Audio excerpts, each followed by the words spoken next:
Hello বন্ধুরা, আজকে আমি কোথায় যাচ্ছি বলো তো? আজকে একটা শেয়ার করছি নতুন ব্লগ। তো প্রথমে দেখো সোনার দোকানে চলে এসেছি। সোনার দোকানে কি করতে এসেছি সেটা তোমাদেরকে দেখাচ্ছি। আর তার আগে বলে রাখি, আজকে কিন্তু আমাদের নিজের জন্য কিন্তু কোনো কিছু কেনাকাটা করব না। একটা জিনিস কিনতে এসেছি, সেটা হলো এই দেখো সিলভারের যে ব্রেসলেটগুলো হয় না হাতে পরে, সেইগুলোই আজকে কিনতে এসেছি। এদিকে সিলভারের চেনও দেখছিলাম।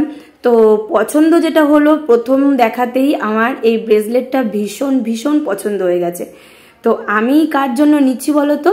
আমি নিচ্ছি আমার দাদার ছেলের জন্য, অর্থাৎ আমার পিসির ছেলের ছেলে, তার কিন্তু জন্মদিন, ফার্স্ট এই বার্থডে আর কি, 1 বছরের। তো সেই জন্য আমি আর আমার হাজব্যান্ড মিলে এই গিফটটা দেব। তো সেই জন্য ছোট কাকুর দোকানে চলে এসেছিলাম। এটা হচ্ছে বিডি মেমোরিয়ালের ওখানে দোকানটা, ব্রাঞ্চটা রয়েছে। তো কাকু তো আবার আমাদের জন্য চা অর্ডার দিল, তারপর চা খেলাম। আর এই দেখো এই দুটোর মধ্যে কনফিউশন হচ্ছিল কোনটা নেব কোনটা নেব। তো শেষ পর্যন্ত ব্রেসলেটটাই নিয়েছিলাম, কারণ আমার প্রথম দেখাতেই আমার ওটাই ভীষণ পছন্দ হয়েছে। বেশ একটা ইউনিক জিনিসটা। তো যাই হোক, কেনা তো হয়ে গেল। আর এটা তারপরে বললাম প্যাকিং করে দিতে, তো কাকু আবার এটাকে প্যাকিং করে দিচ্ছে। তোমাদের কেমন লেগেছে ব্রেসলেটটা অবশ্যই কিন্তু আমাকে কমেন্ট বক্সে জানিও। তো তারপরে কাকু দেখো আবার আমাদেরকে অক্ষয় তৃতীয়ার জন্য কার্ড দিল। তো 10 তারিখে যেহেতু পড়েছে অক্ষয় তৃতীয়া, আসার জন্য। তো তারপর টাকা পয়সার হিসাব মিটিয়ে আবার চলে এলাম ফোনের দোকানে। তো ভাইয়ের একটা ফোনের কভার, বাড়ির ফোনটা কভার নেওয়ার ছিল আর কি, তো সেটা নেওয়া হলো। আর গরিলা গ্লাসটা লাগানো হলো। আর মা দিক থেকে একটু চিকেন কিনলো। বাড়িতে রাত্রেবেলাতে বললো কি যে তোরা একবারে খেয়ে দে তারপর যাবি।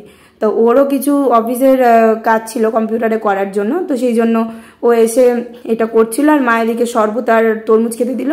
আর আমি ওদিকে চলে গেলাম ঘুগনিটা করার জন্য। তো চিকেন ঘুগনি করবো। আর এদিকে আগের দিন মা চিলি পনির করেছিল, তো সেটা একটুখানি খেলাম, রেখে দিয়েছিল। আর এই দেখো এখানে যে সোনার আংটিটা রয়েছে, আংটির ডিজাইনটা তোমাদেরকে দেখাচ্ছি। এটা বাবা মা ভাই সবাই মিলে ভাইটাকে দেবে। তো বাবা মার তরফ থেকে এই গিফটটা। তো এই দেখো আংটির ডিজাইনটা কেমন হয়েছে অবশ্যই জানিও। আর ব্রেসলেটের ডিজাইনটা কেমন হয়েছে সেটাও কিন্তু অবশ্যই জানিও। তো বাবা মা ভাই এই সোনার আংটিটা দেবে, আর আমি আর আমার হাজব্যান্ড মিলে ওই যে ব্রেসলেটটা সেটা দেবো। তো তোমাদেরকে তো দেখিয়ে দিলাম, গিফট পর্ব তো মিটে গেছে। এদিকে ভাই দেখো বাজার থেকে বাবা আইসক্রিম কিনে দিয়েছে, সেটা নিয়ে এসেছে, এটা ফ্রিজে রেখে দিচ্ছে। আর ওদিকে আমি চিকেন ঘুগনি করার জন্য চলে গেছি। চিকেন ঘুগনির পুরো রেসিপি তো আমি দেখাতে পারিনি, ভীষণ গরম। আর তার মধ্যে কোনো অন্ধকার আর কি, রান্নাঘরটা বেশি লাইট ছিল না, তো সেই জন্য ভালো করে ভিডিও তুলতে পারিনি। আর আমার গলার অবস্থা শুনে বুঝতেই পারছো গলার কি অবস্থা, ভীষণ পরিমাণে ঠান্ডা লেগেছে। আর তার সঙ্গে শরীরটাও ভীষণ খারাপ, ডাক্তারও দেখিয়েছি নানান রকম কারণে।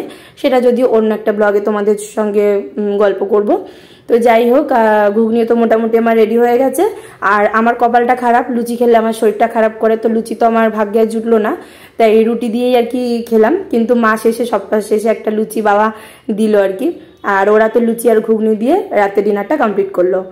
আর আমার রুটি দিয়ে আমি খেলাম, তবে লাস্টে আমাকে একটা লুচি দিল। যে মনটা একটু খারাপ তো লাগেই, স্বাভাবিক বিষয়। তো যাই হোক, তো ভিডিওটা তোমাদের কেমন লাগলো অবশ্যই আমাকে কমেন্ট বক্সে জানিও। আর গিফটগুলো কেমন হয়েছে সেটাও কিন্তু জানিও। আর দেখা হচ্ছে আবার নতুন কোনো ব্লগে। জন্মদিনে গিয়ে কি কি হলো সেটাও কিন্তু সবকিছুই শেয়ার করব। টাটা।